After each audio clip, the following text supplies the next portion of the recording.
T20 world cup super 8 దశలో పాకిస్తాన్ శ్రీలంక జట్ల మధ్య జరిగి మ్యాచ్ క్రికెట్ చరిత్రలోనే ఓ high voltage డ్రామాకు వేదికైంది.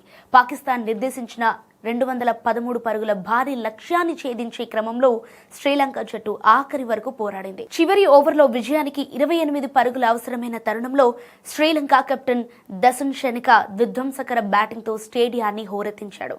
Pak star bowler Shaheen Shah Afridi వేసిన ఓ ఓవర్ మొదటి 4 బంతుల్లోనే 3 సిక్సర్లు, ఓ 4 బాదిన షెనిక సమీకరణాన్ని 2 బంతుల్లో 6 పరుగులుగా మార్చేశాడు. శ్రీలంక విజయం ఖాయమని అందరూ భావిస్తున్న తరుణంలో అసలైన ట్విస్ట్ ఇక్కడే మొదలైంది. షాహిన్ అఫ్రిది వేసిన ఆఖరి 2 బంతులు ఆఫ్ స్టంప్కు వైడ్ లైన్ దాటి వెళ్లాయి. బ్యాటర్ పరిధికి దూరంగా ఉన్న ఆ బంతులను అంపైర్ రాడ్ టక్కర్ వైడ్లుగా ప్రకటించాల్సింది. కానీ అనూహ్యంగా ఆయన వాటిని లీగల్ డెలివరీలుగా పరిగణించి డాట్ బంతులుగా ప్రకటించారు. దీంతో శ్రీలంకకు రావాల్సిన అదనపు పరుగులతో పాటు అదనపు బంతులు కూడా లభించలేదు. సో రీప్లేలో ఆ బంతులు వైడ్ అని స్పష్టంగా కనిపిస్తున్నప్పటికీ అంపైర్ నిర్ణయం మార్చుకోకపోవడంతో శ్రీలంక 5 పరుగుల తేడాతో ఓటమిని చవి చూడాల్సి వచ్చింది. ఇక అంపైర్ తీసుకున్న ఈ వివాదాస్పద నిర్ణయం శ్రీలంక డకౌట్లో చిచ్చు రేపింది. మ్యాచ్ ముగిసిన వెంటనే శ్రీలంక కోచ్ దిగ్గజ క్రికెటర్ సనత్ జయసూర్య ఆవేశంతో మైదానంలోకి దూసుకెళ్లారు.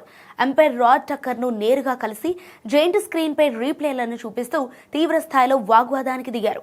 స్పష్టమైన వైడ్ బంతులను ఎందుకు ఇవ్వలేదని, ఒక అంతర్జాతీయ టోర్నీలో ఇలాంటి తప్పిదాలు ఎలా జరుగుతాయని ఆయన నిలదీశారు. జయసూర్య ఆగ్రహం చూస్తుంటే ఆ నిర్ణయం శ్రీలంక సెమీఫైనల్ అవకాశాలను ఎంతలా దెబ్బతీసిందో అర్థం చేసుకోవచ్చు. ఓటమి అనంతరం శ్రీలంక కెప్టెన్ దాసన్ షెనిక మైదానంలోనే కుప్పకూలిపోయాడు.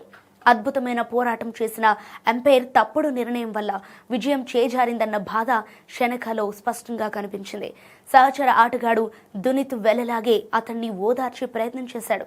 ఇక మరోవైపు పాకిస్తాన్ కెప్టెన్ సల్మాన్ అలీ అఘా ఊపిరి పీల్చుకున్నప్పటికీ ఈ విజయంపై సోషల్ మీడియాలో పెద్ద ఎత్తున చర్చ జరుగుతోంది. అంపైర్ల నాణ్యతపై మాజీ క్రికెటర్లు సైతం విమర్శలు గుప్పిస్తున్నారు. ఈ ఓటమితో శ్రీలంక సెమీఫైనల్ రేసు మరింత క్లిష్టంగా మారింది.